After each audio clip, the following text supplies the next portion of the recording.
La Confédération des syndicats autonomes du Bénin a tenu un meeting le vendredi 18 février à la Bourse du Travail à Cotonou pour protester contre la vie chère. La flambée des prix des denrées de première nécessité a provoqué des mouvements d'humeur chez les travailleurs sociaux. Bon nombre ont répondu à l'appel pour fustiger l'inflation, le niveau du SMIC, les taxes et exiger des meilleures conditions de vie.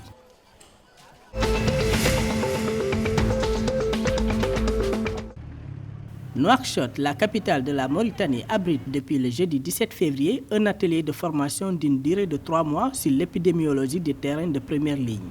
Organisé par la Direction générale de la santé publique en partenariat avec l'ambassade des États-Unis en Mauritanie, l'atelier vise à renforcer les capacités des cadres médicaux sur l'épidémiologie de base. Pour la première session, 75 personnes vont bénéficier de cette formation qui se déroulera l'année en cours pour le premier groupe.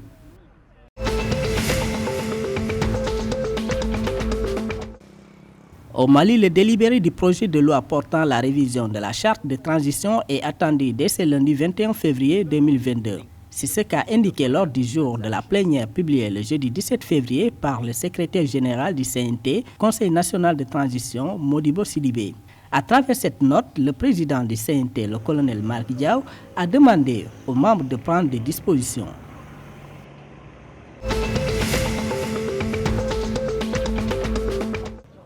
Le Togo va bientôt disposer d'un fonds national de soutien à l'industrie cinématographique et audiovisuelle, FONSICA. L'annonce a été faite le jeudi 17 février par le ministre de la Culture, Kossi Lamadoukou. Ce dernier a convié les acteurs du cinéma togolais à une consultation et à se prononcer sur les modalités de sa mise en place.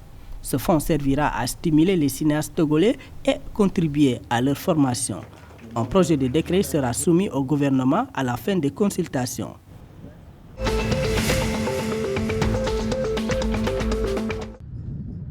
Le gouvernement ghanéen, par le biais des ministres en charge de l'information et des finances, a annoncé la tenue le lundi 21 février d'une réunion publique sur l'électronique transaction Levy dans la région de l'Upo-Ouest. Baptisée e-Levy, la taxe envisagée par l'État depuis novembre 2021 suscite beaucoup de débats au Ghana.